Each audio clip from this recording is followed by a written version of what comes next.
ಸಾರಾಯಿ ಕುಡಿದು ಓಟ್ ಹಾಕಿದ್ದು, ಮತ್ಯಾವುದು ಆಸೆಗೆ ಬಿದ್ದು ಓಟ್ ಹಾಕಿದ್ದು, ಅದರ ಒಟ್ಟ ಪರಿಣಾಮ ಇದು. ಈಗ KPSC ಸರ್ಕಾರ ಬದಲು ಮಾಡ್ತೈತಿ, ಸುಳ್ಳ ಗಪ್ಪಾಗಿಬಿಟ್ಟಿದೆ, ಮೌನ ಕೂತು ಬಿಡ್ತಾನೆ ನಾವು. ನೀನು ತುಳುಗದೀಪ ಮೌನ, ಒಳ್ಳೆಯವದೀಪ ಮೌನ. ಹೀಗಾಗಿ ಮೌನಂ ಸಮ್ಮತಿ ಲಕ್ಷಣ.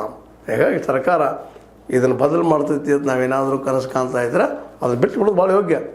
ಪರಿಹಾರ ಒಂದ, ನಾವೆಲ್ಲರೂ ತಿಳಿದವರು ದುಡ್ಡು ತೊಗೊಳ್ಳಾರ್ದ ಯೋಗ್ಯರಿಗೆ ಮತ ಹಾಕೋದು. ಅವ್ರಿಗೆ ಸ್ಪಷ್ಟ ಹೇಳೋದು, ನೀವು ದುಡ್ಡು ತೊಗೊಳಂಗಿಲ್ಲ ನಿನಗೆ ಮತ ಹಾಕಿವಪ್ಪ ಅಂತೇಳಿ. ಅದು ಯಾವಾಗ ಎಲ್ಲಿವರೆಗೆ ಇದು ಬರೋದಿಲ್ಲೋ ಅಲ್ಲಿವರೆಗೆ ಇದು ಹಿಂಗೆ ಹೋಗೋದು.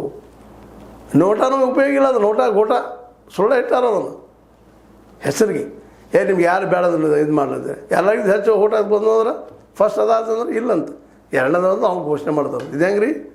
ಈಗ ಫಸ್ಟ್ ಆಯ್ಕೆ ಅದಾವ ಬೇಡಪ್ಪ, ಎರಡನೇದು ಆಯ್ಕೆ ಘೋಷಣೆ ಮಾಡೋಕ್ಕೆ ಬರ್ತೈತಿ. ಏನು ಕಾನೂನುಗಳು, ಏನೇನು ನೋಟ್ ಹಾಕಿರೋ ಶಕ್ತಿನೂ ಇಲ್ಲ, ಅದು ಬಳಸೋರು ಉಪಯೋಗ ಇಲ್ಲ. ಒಂದು ಎಲ್ಲರೂ ಕೂಡ ಚೇಂಜ್ ಮಾಡಿ ಹೋಗೋದು ಬಿಟ್ರೆ ಅದನ್ನು ಎಲ್ಲರೂ ಕೂಡ ಇದನ್ನು ಈ ಯಾವ ಅಯೋಗ್ಯ ಅದನ್ನು ಅವನು ಕಿತ್ತಾಕೋದು, ಅವ್ನು ಓಟ್ ಹಾಕೋಂಗಿಲ್ಲ. ಎಲ್ಲರಿಗೂ ಗೊತ್ತಿರ್ತದೆ ಯಾವ ಅಯೋಗ್ಯ ಅದನ್ನು ಯೋಗ್ಯ ಅದಾರೆ. ಏನು ಸಹ ದಾಟ್ರಿಲ್ಲ. ಆದ್ರೂ ಕೆಲವೊಂದು ಪಾಪ ಇದ್ದಾರೆ, ಭಾಳ ಅಜ್ಞಾನಿಗಳು. ಆದರೂ ಏನು ತಪ್ಪಾಗ್ಬೋದು, ತಿಳಿ ಹೇಳೋ ಕೆಲಸನ ಮಾಡಬೇಕಲ್ಲ. ಯೋಗ್ಯರಿದ್ದಂಥವ್ರು ಕಲ್ತಂಥವ್ರು ಆಯ್ತು, ಏನಾಗ್ತದೆ ಗೊತ್ತಿಲ್ಲ. ಸರ್ಕಾರ ಅಂತ ಮೋಸ್ಟ್ ಒಬ್ಬರು KPSC ಬದಲು ಮಾಡೋದಿಲ್ಲ.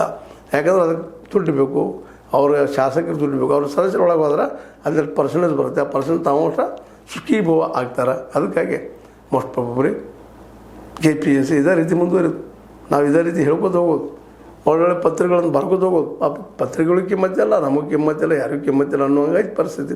ಇನ್ನು ಸಿದ್ದರಾಮಯ್ಯ ಏನು ಮಾಡ್ತಾರೆ ನೋಡೋಣ ಅಂತ ಹೇಳ್ತಾ, ಇದು ನಿಮ್ಮ ಲೈಕ್ ಇರ್ಬೋದು. ಲೈಕ್ ಮಾಡಿ, ಶೇರ್ ಮಾಡಿ, ಕಮೆಂಟ್ ಮಾಡಿ, ಜೊತೆಗೆ ಸಬ್ಸ್ಕ್ರೈಬ್ ಮಾಡಿ. S6 ನ್ಯೂಸ್ ಅರ್ಥ ಇದು ಸತ್ಯದ ಕೈಗಾರಿಕೆಯಲ್ಲಿ ವಂದನೆಗಳು.